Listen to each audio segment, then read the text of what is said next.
Hello again.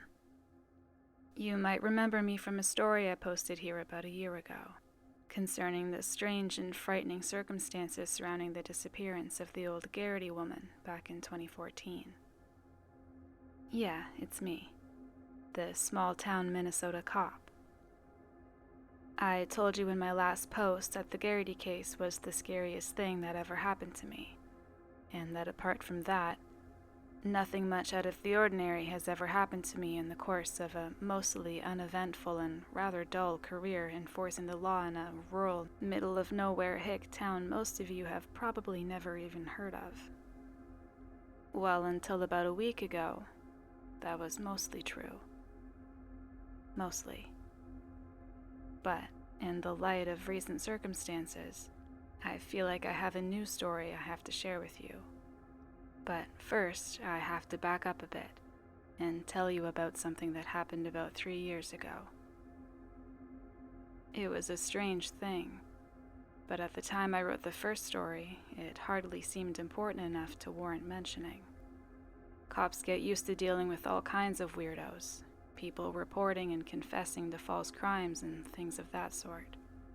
Usually it's a pissed-off wife trying to get her husband in trouble with a bogus domestic abuse claim, and the rest are cranks seeking attention. People confessing to murders they didn't commit, etc. I'm sure police departments in the big cities have to put up with crap like that all the time, but even small-town departments get it once in a while. It was, I believe, late June or early July of 19. I was on the night patrol at the time. I usually work the day, but I was filling in for Vance because he was out to get his appendix removed. Joe, a rookie we took on just the year before, was doing the day patrol with my partner, Jerry. It was an early summer evening, and I was in the office shooting the breeze with the chief and Pete, just getting ready to punch in for my shift, when a woman appeared in the police station, surprising us. I say appeared because afterwards, when the three of us discussed what happened, we were all in agreement that none of us had seen or heard her enter the room. It was as if one moment she wasn't there, the next she was. She was young, maybe late teens or early 20s, slender, and might have been pretty, but you wouldn't have known that looking at her in her current condition. For one thing, she was soaking wet. I mean, absolutely drenched, head to foot. Her dripping hair was matted and tangled all around her face, and her dress, which I noticed looked kind of old-fashioned, was saturated. She was panting, completely out of breath, as if she had just run a mile, and her eyes were frantic and wide with fear. Another thing I noticed was she was very pale, unnaturally pale. I mean, her skin looked bone white. I guess we were all pretty taken aback by her appearance. For a few seconds, the three of us, me, Pete, and the chief, just gaped at her in shock. "Please," she gasped at us. "You have to help me." The chief, who had been sitting at his desk working on a jigsaw puzzle, it had been a pretty slow night, found his voice. "What seems to be the problem, ma'am?" he asked, a little awkwardly. "Someone kidnapped me. I managed to get away. I think they were going to kill me." We all exchanged a sober look. Things like this didn't happen very often in our town. "Why don't you have a seat and tell us all about it, ma'am?" the chief asked her politely and gestured to an empty chair next to his desk. She sat down, trembling slightly, as if she was cold. The chief told Pete to go get a blanket for her. There was a supply of them in the basement of the municipal building, where the police department was located, which also served as an emergency shelter in bad weather. Pete went to fetch one. The chief asked the young woman if she would care for some coffee, gesturing to the pot sitting on a table across the room. "No, thank you," she said distantly, looking past him into space, distracted or maybe in shock. "What's your name, miss?" the chief asked her. "Shirley," the young woman stammered. "Shirley Ann McDougal." The chief took a police report form out of his desk drawer and jotted that down. Pete came back into the office carrying a blanket, which he offered to Shirley Ann McDougal. She thanked him and wrapped it gratefully around her shoulders, but continued to shiver through the interview, as if it was impossible for her to warm her body back up. "How old are you, Miss McDougal?" the chief asked her. 19. He wrote that down. "Where do you live?" "Right here in town." "And how long have you lived here?" "My whole life." At this, the chief frowned a little. He threw a questioning look at Pete, who shrugged, then me. I shook my head. I could see what was bothering the chief. When you've been a cop in a small town for long enough, you get to know most of the people who live in your jurisdiction. I'd been a cop for 10 years at that point. Pete, who was older than me, had been one for close to 20. And the chief, who was older than both of us, had been one for nearly 40. And yet, none of us had ever seen this woman, who claimed to have lived here her whole life, or heard of her, before this night. "What's your address, Miss McDougal?" the chief asked her. "I live with my parents, in their apartment, above the hardware store they own, McDougal's Hardware on Main Street."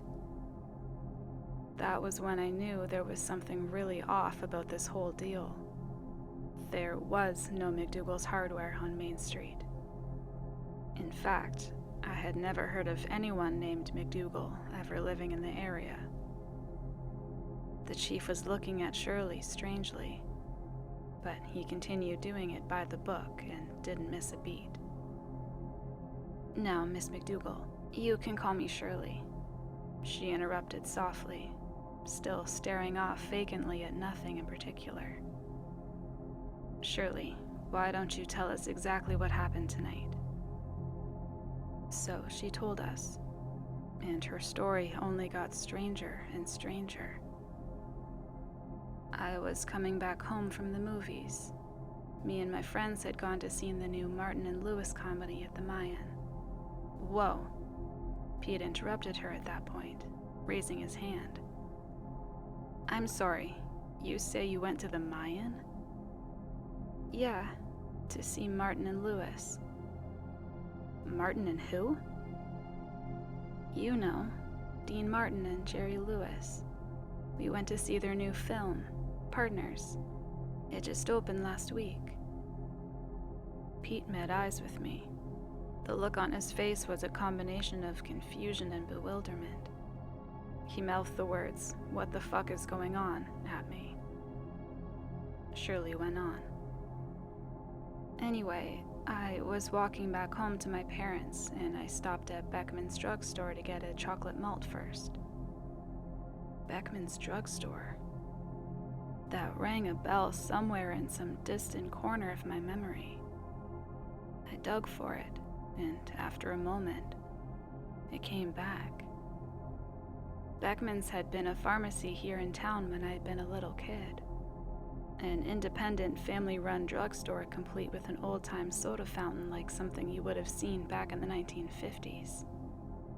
It had been owned and operated by the Beckmans for 3 generations, until the last of them, old Clyde Beckman, had died back in the late 90s. His kids had sold the business, and now there was a CVS where it had once stood. I felt a shiver creep up my spine.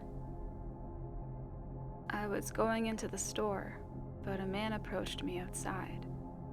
He was an older man, maybe in his late 40s, silver hair. He was dressed like a priest and had a crutch under one arm. He asked me if I could help him. He said his wallet had fallen under the seat of his car, and he wanted to know if I'd help get it out for him. He was very polite.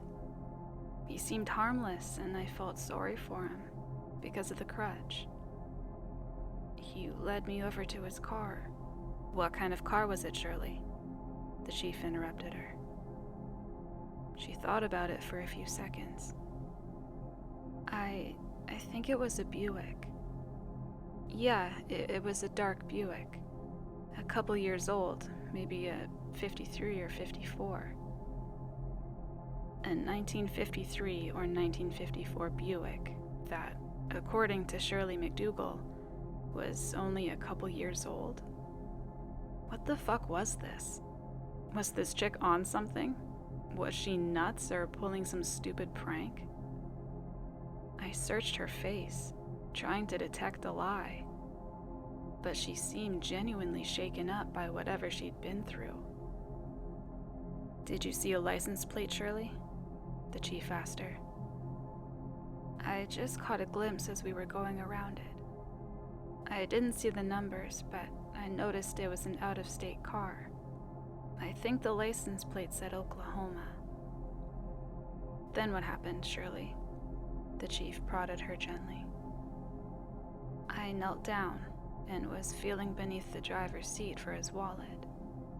And then she paused and took a long, shaky breath, then exhaled it sharply, as if mustering her courage to recall her ordeal to herself. Something hit me in the head. Hit me hard. It was him, the man dressed like a priest. He hit me from behind, I think with the crutch he was carrying. He hit me again. I was stunned, dazed. I think I might have even lost consciousness for a few moments. And when I came to, he was dragging me around to the back of his car. I tried to fight him off, but he slapped me in the face and told me to shut up or he'd kill me. He called me a... She hesitated. I'd rather not repeat what he said. He lifted the lid of his trunk and shoved me inside, then slammed it shut. I was screaming at the top of my lungs and pounding against the trunk, but he'd already gotten back in and started the car. Then he was driving. I was screaming and crying, praying, begging him not to hurt me. I told him I wanted to see my parents again. He just kept driving. I don't know how long he drove. A long time, maybe an hour. But then something happened. He had an accident. I heard him shout in alarm, then the car swerved sharply. I could hear the tires shriek. We went off the road. The next thing I knew, the trunk was filling with cold water. We must have crashed into a lake or a pond. I was panicking, pounding, trying to force the trunk open. Then, I don't remember. It just went black for a while. The next thing I remember is splashing around at the surface of the water. I don't know how I managed to get out. I swam to the shore and climbed back onto the road, and just started walking back into town. Her story finished, and Shirley fell silent. She lowered her head, shuddering. None of us knew what to say. We stood there, trying to make sense of what she'd told us. I looked at Pete, then at the chief. The chief looked back at me, a disturbed expression on his face. May I use the telephone? Shirley asked, looking up. I want to call my parents to tell them I'm all right. Of course, Shirley. Just give us 1 minute. We want to run this guy's description out on the radio, get an APB going so we can catch this creep. The chief told her in a slightly patronizing manner as he stood up, gesturing for me and Pete to follow him. He led us out of the office and shut the door. What the fuck is she talking about, Chief? Pete asked him in a sotto voce. The Mayan Theater went out of business when I was a kid, 30 years ago. There's a liquor store there now. Yes, and McDougal's hardware is long gone, too, the chief replied. Long before your time, either of you. It burned down when I was a kid, back in '67, I think, maybe '68. And the McDougals went up in flames with it. Died in their sleep. Pete and me took a moment to absorb that. So what the fuck's her deal? Is she crazy or strung out or what?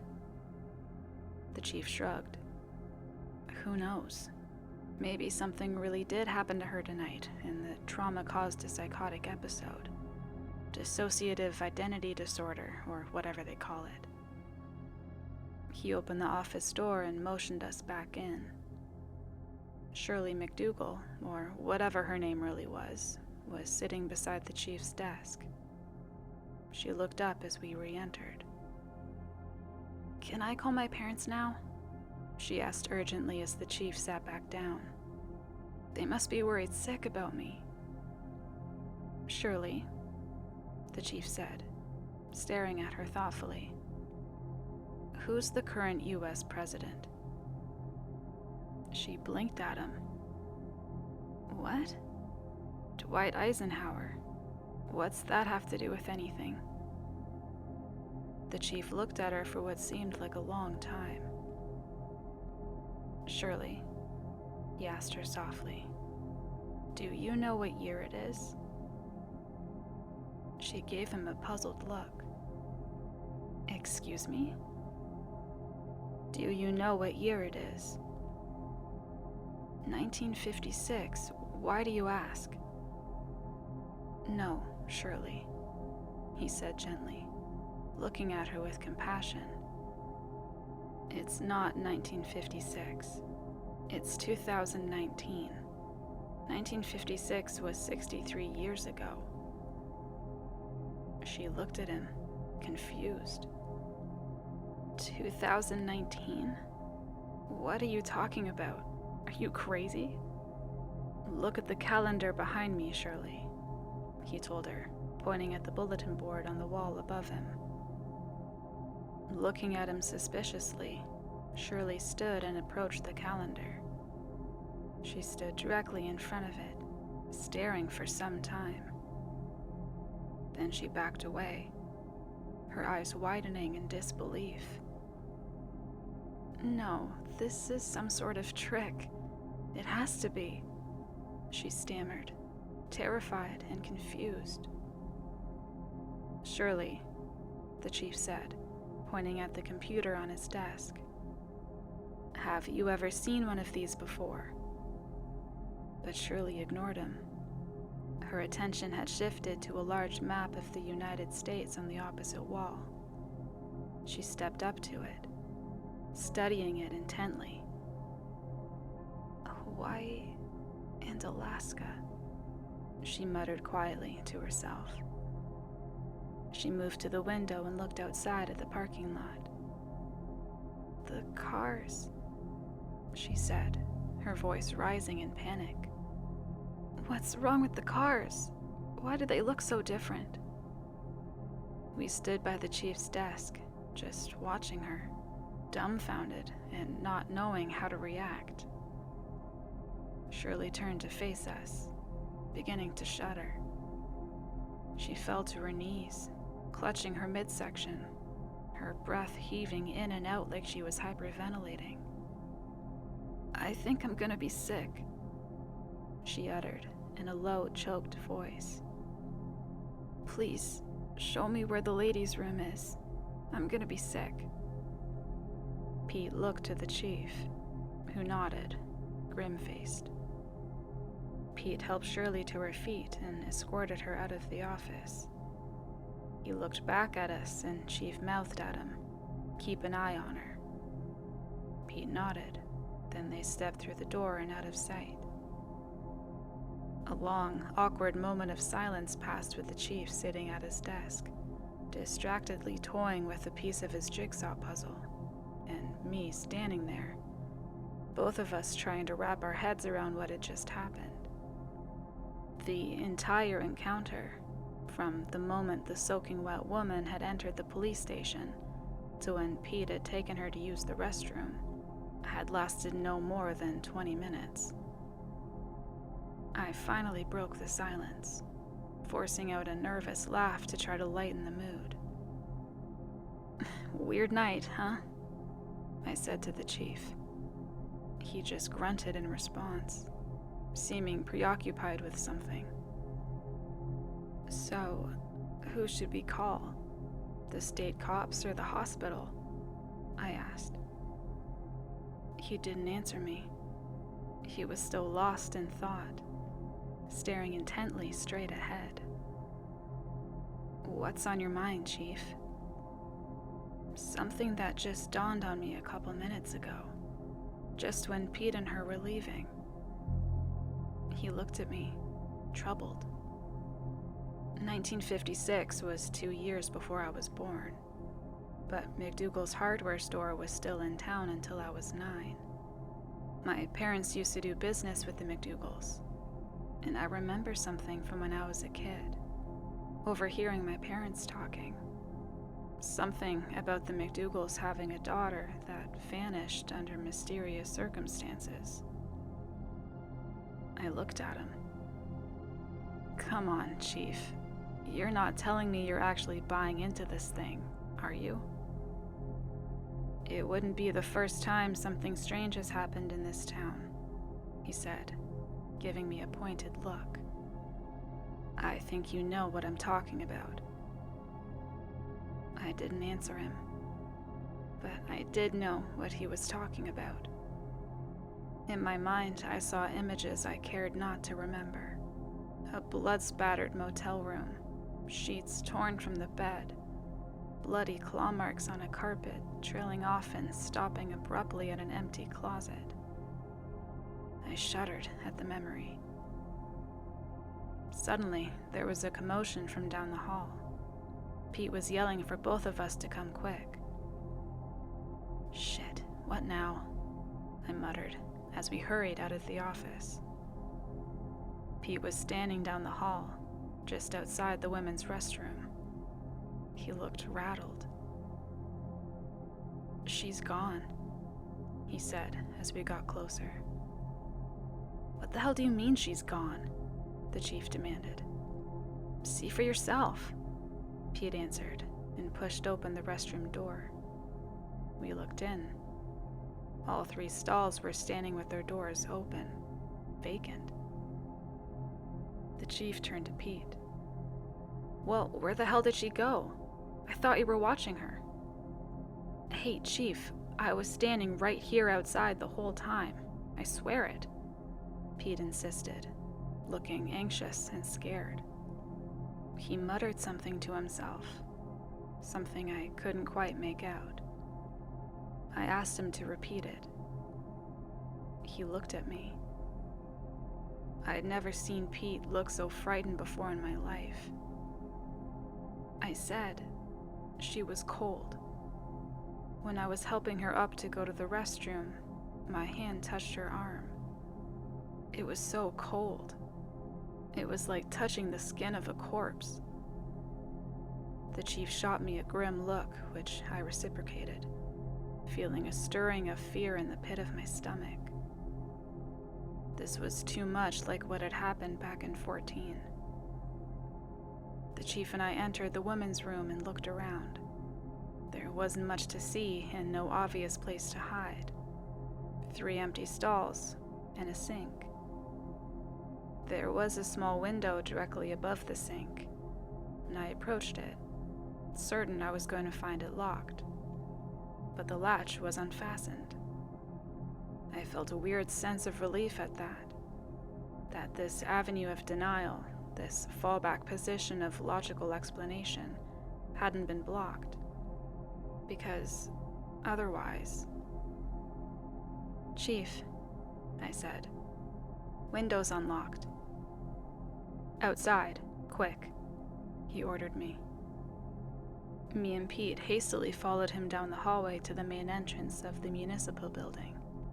The police department was on the ground level, and that's important. We went outside and looked around. All we saw was the front lawn of the municipal building and Main Street beyond it, mostly deserted on this early summer evening. The window in the women's restroom faced the left side of the building. We went in that direction, but when we turned the corner, there was nothing there. No sign of the mysterious young woman who called herself Shirley MacDougal. I looked up. The window was about 10 feet above the ground, and while small, it was not impossible for someone with a smaller build, like Shirley, to have squeezed through it. What I'm getting at is it was conceivable for her to have escaped out the window, dropped to the ground below, and then disappeared into the night. The grass had been recently mowed and it hadn't been raining, so the ground hadn't left any footprints we could see to determine which direction she had gone. We looked at that window for some time, and finally, the chief lowered his head and emitted a slightly shaky chuckle. She must have closed it behind her before she jumped. "Guess she was nuts, huh, Chief?" Pete said. "Guess so. Or lying, or on drugs, or who the hell knows." But that troubled, disturbed look was still in the chief's eyes, and I think he was trying to rationalize what had just happened as much as I was. "Let's go back inside," he told me and Pete, and that's just what we did. It was easier for us to believe that we had just been dealing with some deeply disturbed young woman, or a flake looking for attention, because otherwise we would have to accept that, what? We'd been questioning a ghost that summer night? The chief did report the incident to the state police and they put out an alert for her, but nothing ever came of it, and we never saw or heard from Shirley Ann MacDougal ever again. I did some research in my free time, just out of curiosity, or so I told myself, searching online and looking through old newspapers and town records. There really had been a young woman named Shirley Ann MacDougal, the 19-year-old daughter of Wilbur and Harriet MacDougal, the owners of MacDougal Hardware. And she really did disappear one night back in early August of 1956, never to be seen or heard from again. But for all I know, the crazy woman we had dealt with had known about the case and incorporated the details into her delusion. There were no pictures, if you were wondering. I looked but couldn't find anything in the newspapers. I even tried locating any of Shirley's surviving relatives, to no avail. It had been over 60 years, and presumably all the family photographs had been destroyed in the fire that killed her parents. I forced it all out of my mind. I was a police officer, and there were more pressing matters to deal with. Eventually, I forgot all about my strange encounter with Shirley MacDougal. Then, last week, I went into the station to start my usual shift. The chief beckoned me into his office, his face pale and grave. He didn't say anything, just pointed to the newspaper on his desk. I picked it up and looked at the headline. Lake yields dark secret after 66 years. The temperature in the chief's office seemed to drop 10 degrees as I read the story. One town over, some guy in a boat had been trying out his new fish locating sonar and had inadvertently stumbled upon an old car at the bottom of the lake, 20 feet down. He went to the police and they had hoisted the car to the surface. An old, battered, rusted wreck that had once been a 1953 Buick. A set of skeletal remains belonging to a man had been found in the driver's seat. The old Buick had an Oklahoma plate, and when the authorities ran it through the system, they discovered the vehicle was a match for a car registered to a man the FBI had been looking for back in the mid-1950s. A drifter and convicted sex offender they suspected of being a serial killer, or a spree killer as they called them back then, who was believed to have abducted and murdered up to 10 young women in 6 different states. His last intended victim had managed to escape. She claimed a man dressed as a priest had tried to lure her into his car and then overpower her. This had happened in Iowa, 1 state away from Minnesota. And after that, he had just vanished off the FBI's radar. When they conducted a more detailed inspection of the wrecked Buick, they made a further gruesome discovery. A second skeleton was found in the trunk. A skeleton belonging to a young woman.